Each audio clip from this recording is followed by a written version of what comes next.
이번 사연은 서울 마포구에 살고 계신 박영자 할머니가 아들 며느리 집에서 눈치를 보며 살던 서글픈 이야기입니다. 구독과 좋아요로 사랑을 나누면 복이 찾아옵니다. 저는 마포구에서 혼자 살고 있는 박영자라고 합니다. 올해 78인데 이 나이에도 여전히 스스로 밥 해먹을 수 있고 뒷산에 산보 정도는 잘 다닐 수 있음에 감사드리고 있답니다. 젊을 때는 다들 그렇듯이 밥하고 빨래하고 자식 뒷바라지하느라 정신없이 세월을 보냈어요. 그러다 보니 어느새 눈가에 주름이 패이고 손등에 검버섯이 생기고 허리는 꼬부라지고 말았더라고요. 아침에 일어날 때마다 아주 뼈마디가 비명을 지르네. 젊었을 때는 이러지 않았는데. 참, 세월이 무상하구나. 제 자식은 아들 하나뿐이에요. 민현이라고 올해 신이 됐어요. 그 아이는 대학 졸업하고 바로 취직해서 열심히 일했는데 30에 결혼해서 가정을 꾸렸고 그때부터 저는 혼자 살았답니다. 남편은 민현이가 대학교 2학년 때 뇌출혈로 세상을 떠났거든요. 그 이후로는 아들 하나만 바라보며 살았어요. 사실 자식이라고 다 똑같은 게 아니잖아요. 우리 민현이는 효심이 지극해서 저를 정말 잘 챙겨줬어요. 명절이며 제 생일이며 한 번도 빠지지 않고 찾아왔으니까요. 이렇게 매번 챙겨줄 필요 없는데. 내가 정말 엄마로서 면목이 없다. 면목이 없긴요. 그런 말 말고 엄마는 제발 건강만 제대로 챙기세요. 민현이는 결혼하고 아들을 하나 낳았어요. 서누라고 올해 16이 됐네요. 손주가 태어났을 때 그 작은 손으로 제 손가락을 꼭 잡던 모습이 아직도 눈에 서네요. 저도 모르게 눈물이 나더라고요. 내 아들도 귀했지만 손주는 또 다른 차원의 사랑이었답니다. 손주 보러 가는 날이면 버스에서 내릴 때도 발걸음이 절로 빨라졌으니까요. 그렇게 평화롭게 살던 중에 변화가 찾아왔어요. 3년 전 여름이었던 것 같아요. 쏟아지는 장맛비에 우산도 없이 집에 돌아오던 날이었죠. 현관문 앞에서 열쇠를 찾으려고 가방을 뒤적이는데 손이 덜덜 떨리더라고요. 그날따라 유난히 눈이 침침하고 앞이 잘 안 보였던 것 같아요. 어라? 왜 이러지? 머리도 점점 먹먹하고. 그렇게 우왕좌왕하다가 그만 미끄러져서 엉덩방아를 찧었죠. 혼자 일어나려고 해도 도통 몸이 말을 듣지 않더라고요. 결국 옆집 아주머니가 저를 발견해서 신고를 했고 그날 병원에 실려갔답니다. 다행히 큰 부상은 아니었지만 그 일을 계기로 아들이 절 걱정하기 시작했어요. 너무 걱정하지 말라니까. 난 정말 괜찮아. 그건 엄마 생각이죠. 자식인 내 입장은 다르다고요. 나 어릴 때 아빠 그렇게 허망하게 보내고 이제 엄마까지 이러니까 대체 뭘 어떻게 해야 할지. 그러던 어느 날 아들이 갑자기 전화를 해서는 깜짝 놀랄 말을 했습니다. 엄마, 그냥 우리 집에 들어와서 같이 사는 게 어때요? 혼자 계시는 게 너무 걱정도 되고 이제 우리 애도 많이 컸으니까 엄마가 따로 우리한테 뭐 도와줄 건 없어요. 그냥 와서 편하게 지내실 수 있다고요. 민현이의 그 말에 가슴이 뭉클했어요. 요즘 세상에 자식이 부모를 모시고 산다는 게 얼마나 힘든 일인데. 기뻤지만 동시에 걱정도 되더라고요. 그래도 괜찮겠니? 네 와이프 생각은 어떻고? 요즘 세상에 시어머니를 모신다는 게 쉽지 않을 텐데. 민현이가 웃으면서 말하더군요. 엄마, 날 뭐라고 생각하는 거예요? 당연히 와이프한테도 먼저 물어봤죠. 게다가 이번 결정, 혜원이가 먼저 제안한걸요. 정말? 아니, 우리 며느리가 먼저 그런 기특한 소리를 했다고? 엄마가 넘어졌다는 소식을 듣고 자기도 적잖이 놀란 모양이에요. 이제 혼자 계시는 것보다 저희랑 같이 지내시는 게 좋을 것 같다고 하더라고요.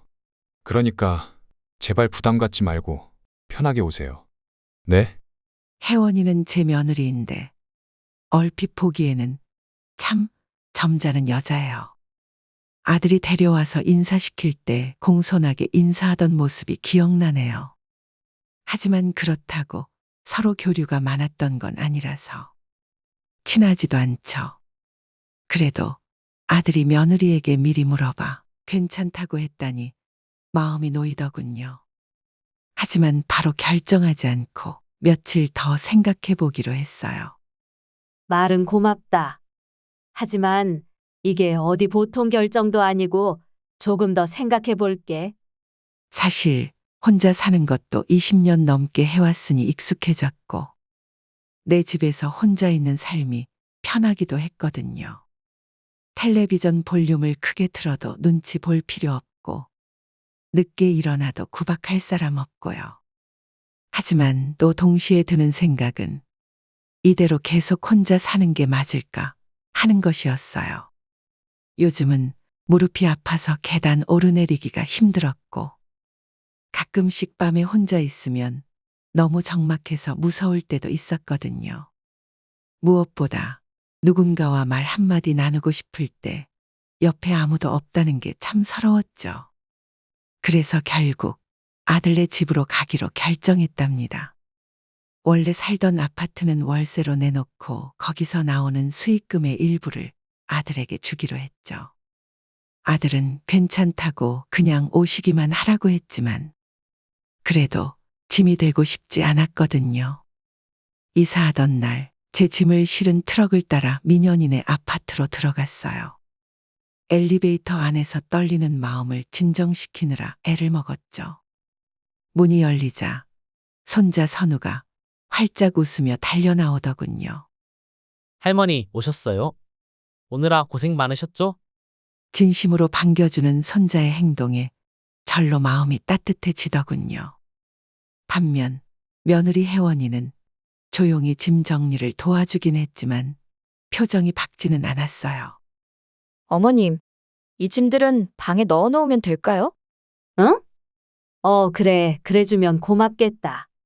무슨 생각을 하는 건지 계속 알 수 없는 얼굴로 저를 힐끗힐끗 쳐다보더군요. 신경이 쓰이기는 했지만 그냥 처음이니까 어색한 거라고 생각하고 넘어갔죠. 처음 두세 달은 정말 행복했어요. 아침에 일어나면 손주 학교 갈 준비를 도와주고 온 식구가 다 같이 아침을 먹는 시간이 참 좋았답니다. 가족들이 다 나가고 나면 집안일을 하며 시간을 보냈죠. 점심은 간단히 챙겨 먹고 오후엔 근처 공원을 산책하거나 동네 경로당에 가기도 했고요. 하지만 무엇보다 저녁 시간이 가장 행복했습니다. 내 식구가 둘러앉아 식사하며 하루 있었던 일을 나누는 시간. 온 가족의 웃음소리가 집안에 가득할 때면 가슴이 따뜻해졌고요. 엄마, 김치찌개 솜씨는 여전하시네요. 근래 먹어본 것 중에 제일 맛있어요. 하고 아들이 말을 하면 곁에 있던 며느리가 정말? 내가 해준 것보다 더 맛있어? 하는 말을 했고 다 같이 즐겁게 웃음꽃을 피웠었죠. 혼자 살 때는 느낄 수 없었던 가족의 따뜻함을 다시 느끼게 되었답니다. 하지만 시간이 흐르면서 조금씩 불편한 점들이 생기기 시작했어요. 처음에는 정말 사소한 것들이었어요. 저는 텔레비전에서 주로 전통 가요나 트로트를 보는데 그걸 틀어놓고 거실에서 따라 부를 때도 있거든요. 그런데 어느 날 제가 깜빡하고 현관문을 미처 닫지 못했나 봐요. 그러니까 문을 열은 채로 노래를 따라 불렀던 거였죠. 한참 열중해서 TV 소리를 올려놓고 노래를 따라 부르고 있는데 며느리로부터 급하게 전화가 오더라고요. 여보세요? 어머니. 혹시 지금 거실에서 노래 부르고 계세요? 응? 맞아. 그렇긴 한데. 어떻게 알았니? 처음에는 며느리가 관심을 가져주는 줄 알고 고마워서 한 말이었지만 알고 보니 그게 아니더군요. 경비실에서 신고가 들어왔어요. 시끄러워 죽겠다고요. 죄송하지만 노래는 좀 자중해 주셨으면 해요. 아, 그래. 내가 미처 몰랐네. 미안하다. 며느리가 그렇다는데 제가 무엇라고 하겠나요? 어쩔 수 없이 그날 이후로는 집에서 트로트 프로그램을 따로 보거나 따라 부르는 일도 줄어들었답니다. 하지만 그때까지는 참을만 했어요. 분명히 제 잘못이었으니까요. 그러다 어느 날 첫 번째 큰 갈등이 생겼답니다. 제가 장을 보러 갔다가 손주 간식으로 찹쌀떡과 약과를 사왔어요. 어릴 적에 아들이 그렇게 좋아했던 것들이라 손주도 좋아하지 않을까 생각했거든요. 요즘 아이들이 맨날 마트에서 안 좋은 기름으로 만든 과자들이나 먹지. 우리 전통 과자는 먹지 못하잖아요. 그런데 혜원이가 그걸 보더니 얼굴을 찌푸리는 거예요. 어머님, 선우 간식은 제가 챙길게요. 선우 걔 요즘 다이어트 중이거든요. 작년보다 5kg이나 쪄서 학교에서도 선생님이 운동하라고 하셨어요. 게다가 피부도 예민해서 기름진 건 먹으면 뾰루지가 나기도 하고요. 마음은 감사하지만 이건 그냥 제가 나중에 먹던지 할게요. 그 말을 듣는 순간 가슴이 철렁 내려앉았어요. 내가 손주를 위하는 마음으로 한 행동이 오히려 방해가 된 거죠. 무엇보다 점점 더 이 집안에서 내 역할이 없어지는 것 같아 서운했어요. 떡과 약과를 들고 우두커니 서 있는데 말문이 막혀서 뭐라고 해야 할지 모르겠더군요. 그랬구나. 미안하다. 내가 몰랐네. 짧게 대답하고 방으로 들어갔어요. 떡과 약과는 결국 제가 혼자 며칠에 걸쳐 다 먹었답니다. 한동안 방에 있으면서 이런저런 생각이 들었죠. 그냥 다이어트 중이라고만 하면 될걸. 굳이 뾰루지네 뭐네 건강까지 들먹일 필요가 있나? 사람 무한하게 말이야. 아니면 내가 너무 민감하게 반응하는 건가? 며느리도 자기 아이니까 당연히 그렇게 말할 수도 있지. 서운한 마음이 들었지만 애써 스스로를 다독이고 나왔어요. 하지만 그 이후로는 손주에게 무언가를 사주거나 챙겨주기 전에 항상 혜원이에게 물어보게 되더라고요. 이거 사줘도 될까? 이거 먹여도 돼? 나이 다 먹은 노인이 마치 어린아이처럼 허락을 구하는 것 같아 자존심이 상했지만 그래도 최대한 며느리의 입장을 이해하려 노력한 거였습니다. 하지만 그런 노력에도 불구하고 다른 곳에서 또 다른 갈등이 생기기 시작하더군요. 가장 큰 문제는 생활 리듬의 차이였어요. 저는 평생 새벽 5시면 일어나 아침 일찍부터 활동하는 습관이 있었거든요. 반면 민현이네 가족은 밤늦게까지 깨어있고 아침에는 늦게 일어나는 편이었죠. 특히 주말에는 더욱 심했어요.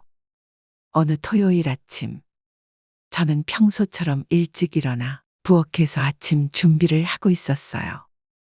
된장국에 밥을 하고 멸치볶음, 김, 계란말이까지 정성껏 차렸죠. 토요일이니 다들 여유롭게 아침을 먹으면 좋겠다 싶어서요. 그런데 혜원이가 부엌에 들어오더니 놀란 표정을 짓는 거예요. 어머님, 오늘은 다들 늦잠 자려고 했어요. 어제 밤에 영화 보느라 새벽 2시에 잤거든요. 주말에는 그냥 각자 알아서 간단히 먹으려고 했는데. 혜원이의 그 말에 또 한 번 가슴이 철렁 내려앉았어요. 정성껏 준비한 아침상이 갑자기 쓸모없게 된 것 같아 허무했죠. 나름 열심히 준비한 거였는데.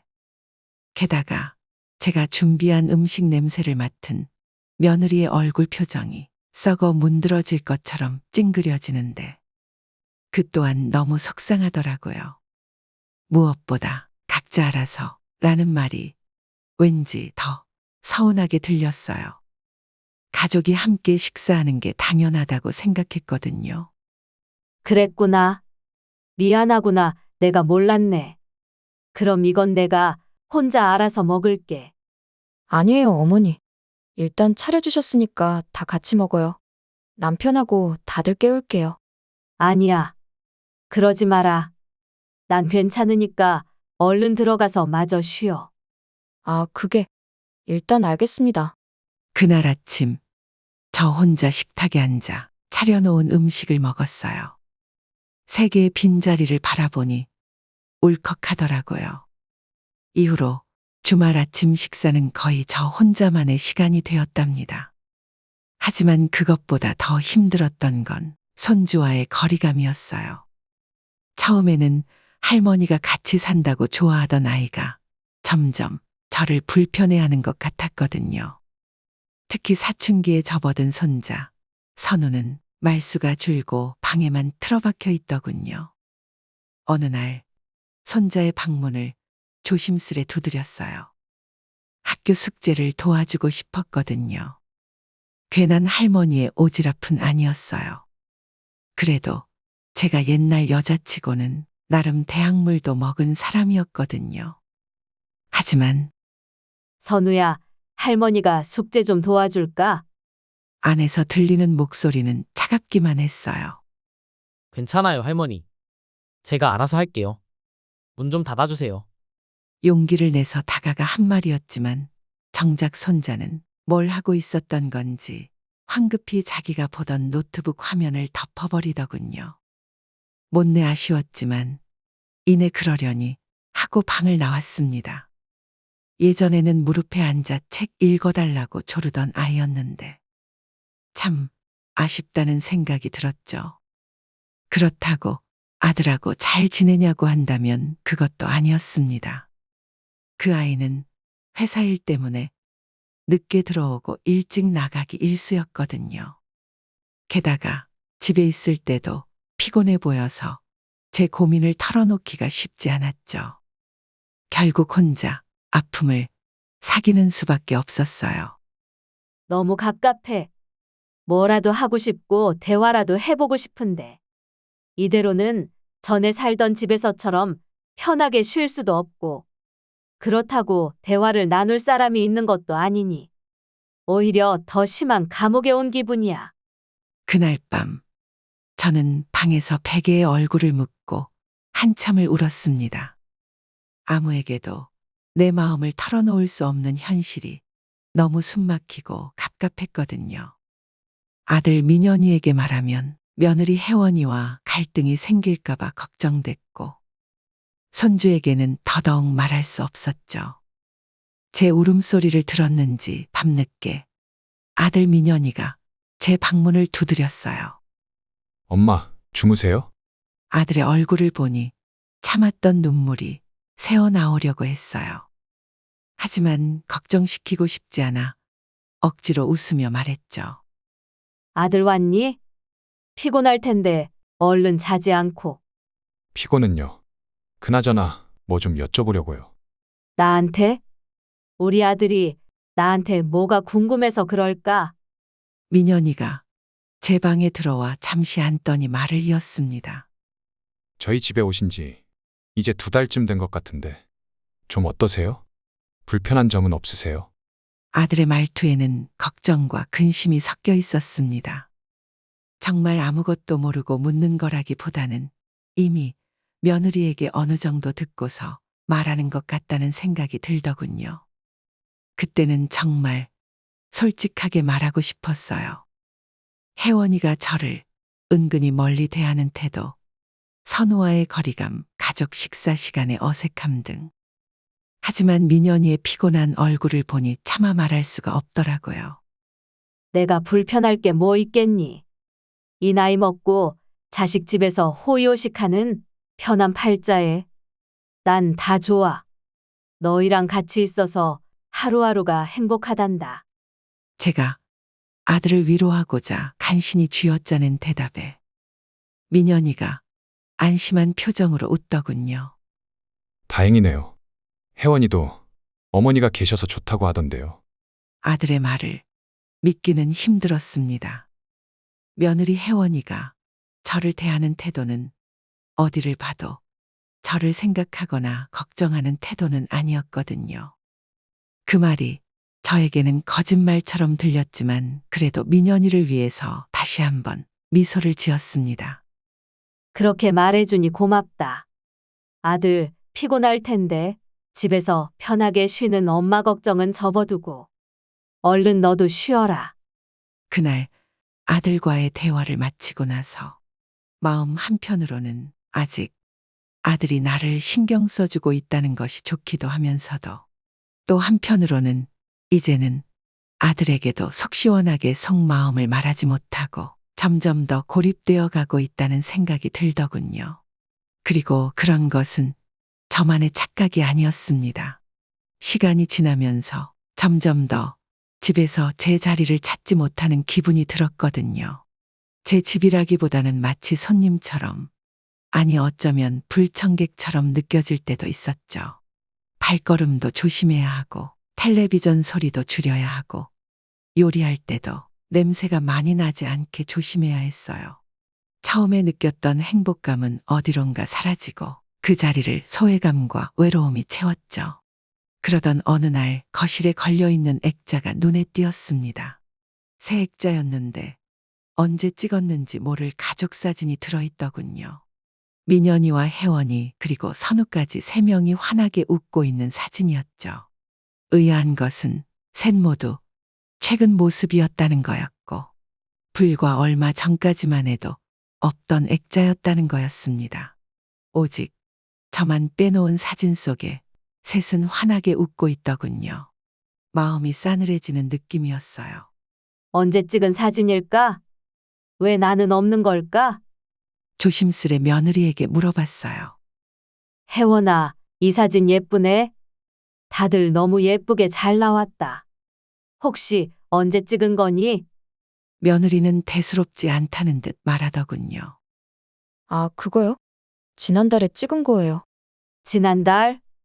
네, 어머님은 그날 경로당에 가셨었고, 저희는 그냥 백화점에 들렀다가 사진관이 있길래 한 장 찍었어요. 아, 그렇구나. 더 이상 말을 잇지 못했어요. 무심하게 그냥 찍었다는 그 말이 가슴을 찔렀거든요. 한 집의 가족인데 나만 빠진 사진을 거실 한복판에 걸어두다니. 아무렇지도 않게 말하는 며느리의 태도가 몹시나 서운했습니다. 하루 이틀도 아니고 그동안 쌓였던 서운함이 저도 모르게 입으로 새어나왔습니다. 정말 사진이 예쁘네. 다음에는 나도 같이 찍으면 좋겠다. 순간 아차 싶더군요. 내가 왜 또 입방정을 떨었을까? 스스로 입을 메우 치고 싶을 정도였죠. 하지만 그 말에 며느리는 네, 저도 그랬으면 좋겠네요. 하고 시큰둥하게 대답할 뿐이었습니다. 마치 별일이 아니라는 듯이요. 그 순간부터 저는 그 액자가 더욱 눈에 밟혔답니다. 집에 있을 때마다 자꾸 그 액자를 보게 되고 볼 때마다 가슴이 아팠어요. 저를 빼고 사진을 찍은 것 자체가 문제는 아니었어요. 진짜 문제는 그 사진을 찍고 또 집에 걸기로 하면서 그 모든 과정 중에 저의 아들, 며느리, 손자까지 누구 하나 저의 감정을 고려하지 않았다는 것. 우리가 이렇게 하면 어머니가, 할머니가 서운해하지는 않으실까 하는 생각 없이 모든 일을 진행했다는 것이 마음을 아프게 했습니다. 하지만 참고 또 참았습니다. 가족의 평화를 깨고 싶지가 않았거든요. 이 집에 내가 있는 게 맞는 걸까? 그즘 제 머릿속을 가득 채운 의문이었습니다. 며느리와 손자는 저와 한 집에 사는 것이 불편함을 노골적으로 드러내고 있었고, 아들은 아직 저에게 말을 하지 않은 건지 못한 것인지 모르겠지만 집안일에 대해서는 무관심해 보였거든요. 그렇게 불편한 시간이 흘러 어버이날이 다가왔습니다. 아들네 집에 온 지 몇 개월이 지났으니 첫 어버이날이었죠. 솔직히 말하면 조금 기대가 되더라고요. 아들이 아무리 바빠도 작년까지만 해도 항상 카네이션을 우편으로 보내왔었거든요.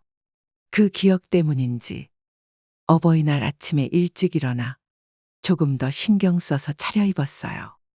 그런데 바깥에 나가보니 웬일로 며느리가 일찍 일어나 있는 게 아니겠어요. 일찍 일어났네. 민현이랑 선우는? 남편은 먼저 출근했고요. 선우는 아직 자고 있어요. 그래? 아, 그럼 내 카네이션은? 차마 말하지는 못하고 입을 다물었습니다. 아들이 아침부터 챙겨줄 거라 기대했던 카네이션은 받을 기회조차 없이 출근으로 날아가 버린 거였죠. 그런데 그런 생각이 마무리되기도 전에 초인종이 울렸어요. 누구지? 저의 물음에 마침표가 찍어지기도 전에 며느리가 현관으로 달려가 문을 열더군요. 뜻밖의 손님이 집 안으로 들어왔습니다. 엄마, 오느라 고생 많았지. 며느리의 어머니. 그러니까 저에게는 안사돈이 온 거였습니다. 저에게는 아무런 언질도 없었는데 갑자기 안사돈이 어버이날에 방문하다니.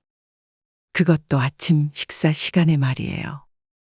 곰곰이 생각해보니 애초부터 며느리가 일찍 일어난 게 이상했는데 이제 보니 자기 엄마를 맞이하려고 그랬던 거였습니다. 엄마, 얼른 와 앉아. 내가 아침 차려놨어. 정말로? 아이 참 민망하게 시리. 어머, 사돈. 제가 인사가 늦었네요. 오랜만에 뵈서 너무 반가워요. 우리 딸 집에서 잘 지내고 계시죠?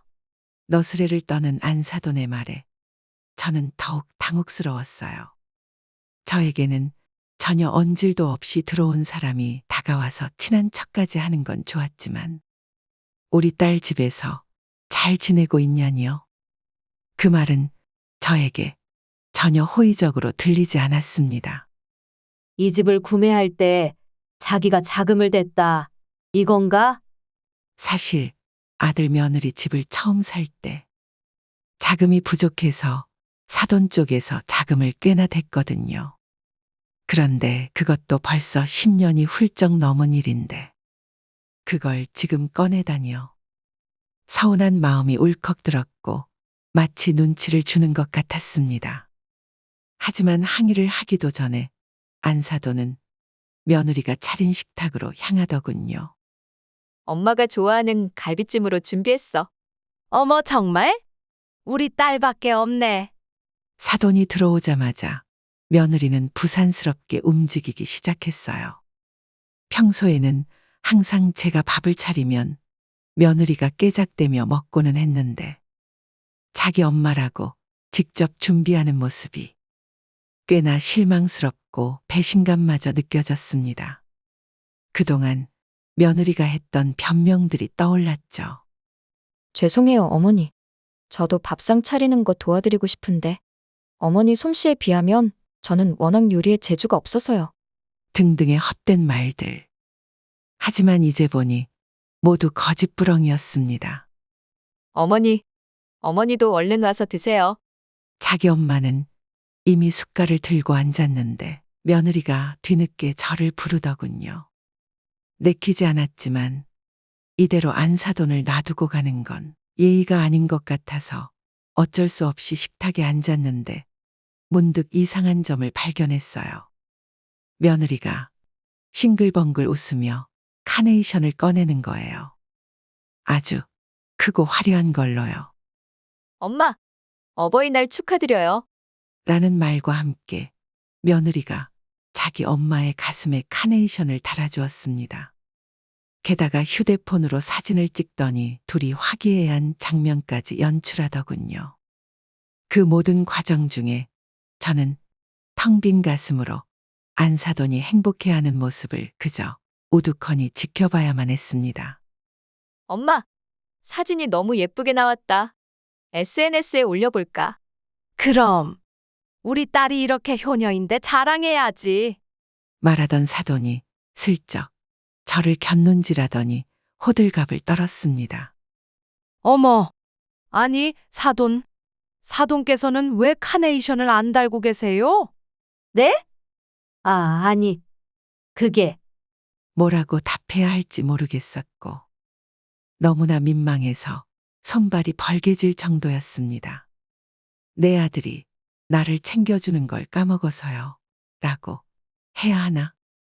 아니면 며느리가 자기 엄마만 챙겼다고 뭐라고 하든 민망함을 피할 수는 없더군요. 그때 며느리가 어색하게 웃었습니다. 죄송해요, 어머니. 제가 오늘 저희 엄마 온다는 생각에만 빠져서 정작 어머니 카네이션을 깜빡했네요. 아이고, 너는 깜빡할 게 따로 있지. 네 친정엄마 챙기려고 시어머니를 서운하게 만들어. 안사돈이 자기 딸에게 호통을 치는 척 연기를 하더니 이내 자기 가슴에 달고 있던 카네이션을 뽑아 저에게 들이밀더군요. 자요. 임시방편이지만 일단 이거라도 하고 다니세요. 네? 아, 아니에요. 아니긴 뭐가 아니에요. 어버이날에 카네이션도 없이 다니면 창피해서 어떡해요. 난 정말 괜찮아요. 이미 딸하고 사진도 찍었고. 그러니까 얼른 다셔요. 괜찮다니까요. 정말 싫었습니다. 마치 남이 하루 종일 입고 더러워진 옷을 강제로 입는 기분이었어요. 하지만 안사돈은 웃격다짐으로 저에게 카네이션 브로치의 날카로운 바늘을 들이밀었고 정신을 차리고 보니 제 가슴에 그게 달려있더군요. 아이고, 예쁘네. 카네이션이 자기 주인을 찾은 것 같아요. 그렇지? 그러네. 정말 잘 어울리세요, 어머니. 저를 가운데 두고 모녀가 쌍으로 웃고 떠드는데 마치 조리돌림을 당하는 기분이었습니다. 내가 정말 밑바닥까지 떨어졌구나. 이게 대체 무슨 꼴이람 하는 생각만이 들었죠. 그런데 그때 손자가 평소처럼 뾰로통한 얼굴로 가방을 둘러매고 방을 나왔습니다. 제대로 된 인사도 없이 곧장 현관으로 향했죠. 학교 다녀오겠습니다. 그런데 그때 안사돈이 자리에서 일어나 선우에게 봉투를 건네며 말하더군요. 우리 손주 할머니 용돈 받아. 용돈이다. 감사합니다. 선우가 이제껏 한 번도 저에게 보여준 적 없는 환한 미소를 지으며 용돈을 받더군요. 아, 나도 저랬어야 하구나. 내가 바보였구나 하는 뒤늦은 후회가 들었지만 이미 모든 건 늦었다는 생각이 들었습니다. 난 이제 그만 방에 들어가서 좀 쉴게.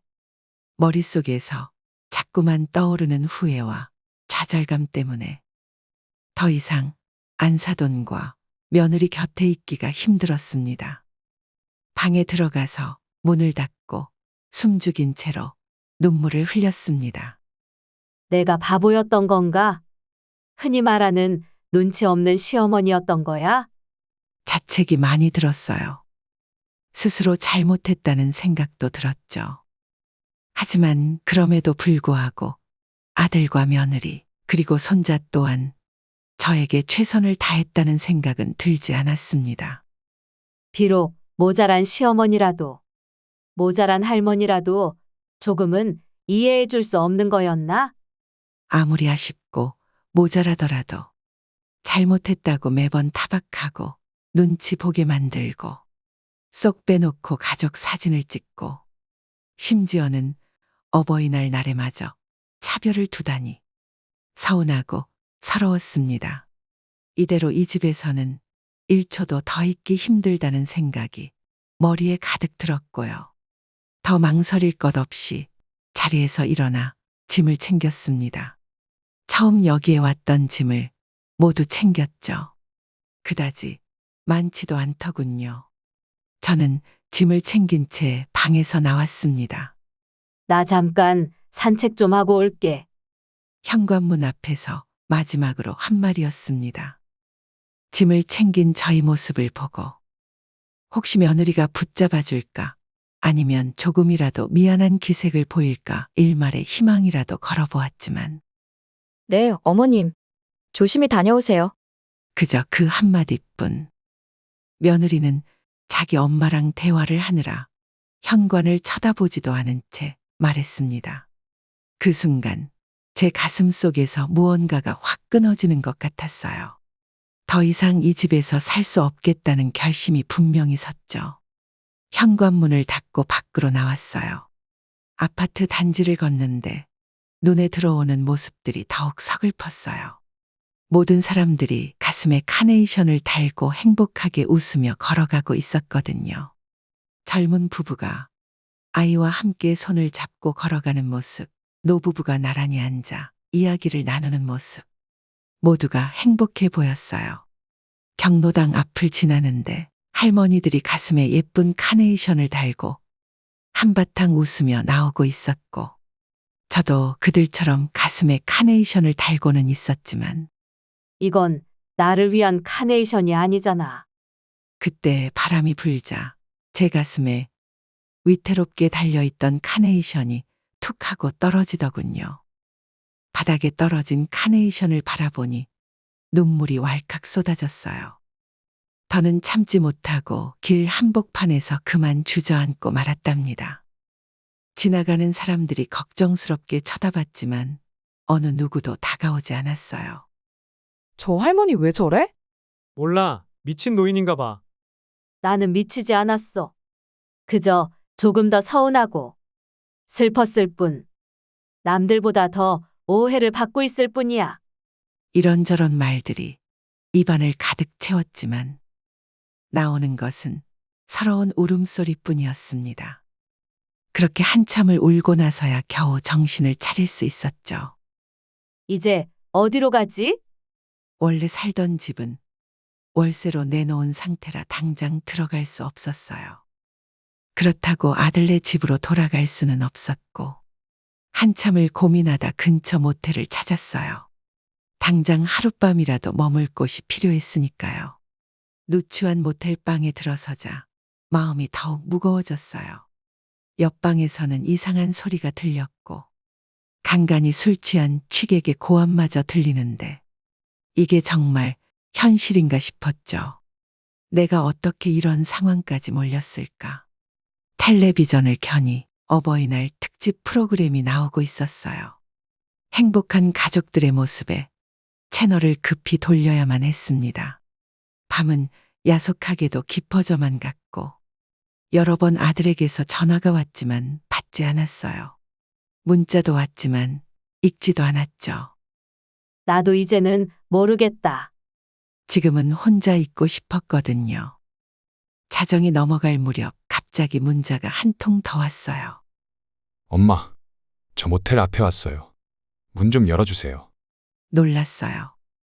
아들이 어떻게 내 위치를 알았을까 싶었는데, 며칠 전에 스마트폰에 뭔가 앱을 설치했던 게 생각났어요. 그때는 별 생각 없이 그냥 둔 것이었는데 그걸로 찾아온 모양이더군요. 얼마 지나지 않아 문을 두드리는 소리가 들렸어요. 열어보니 아들이 지친 얼굴로 서 있었죠. 엄마, 무슨 일이에요? 왜 갑자기 집을 나오신 거예요? 제가 얼마나 걱정했는지 아세요? 아들의 목소리에는 걱정과 당혹감이 가득했어요. 방 안으로 들어온 아들은 제 짐을 보고 더욱 놀란 표정을 지었죠. 설마 아예 집에 안 돌아올 생각이셨던 거예요? 아니 도대체 왜 이러세요? 평생 안 그러시다가 갑자기 왜 이리 철부지처럼 구시는 거냐고요. 내가 철부지라고. 무심한 아들의 말에 그제서야 참았던 감정이 폭발했습니다. 내가 철부지라고? 너 정말 내 아들 맞니? 내가 왜 그 집에 돌아가야 하니? 나를 가족으로 여기지도 않는 그 집에. 도대체 내가 왜? 한마디 한마디를 뱉는데 눈물이 하염없이 흐르더군요. 제 말을 들은 아들은 당혹스러운 표정으로 눈물을 흘리는 저를 바라보았습니다. 아니 엄마, 갑자기 왜 눈물까지 흘리세요? 일단 진정하세요. 네 와이프는? 내 며느리는?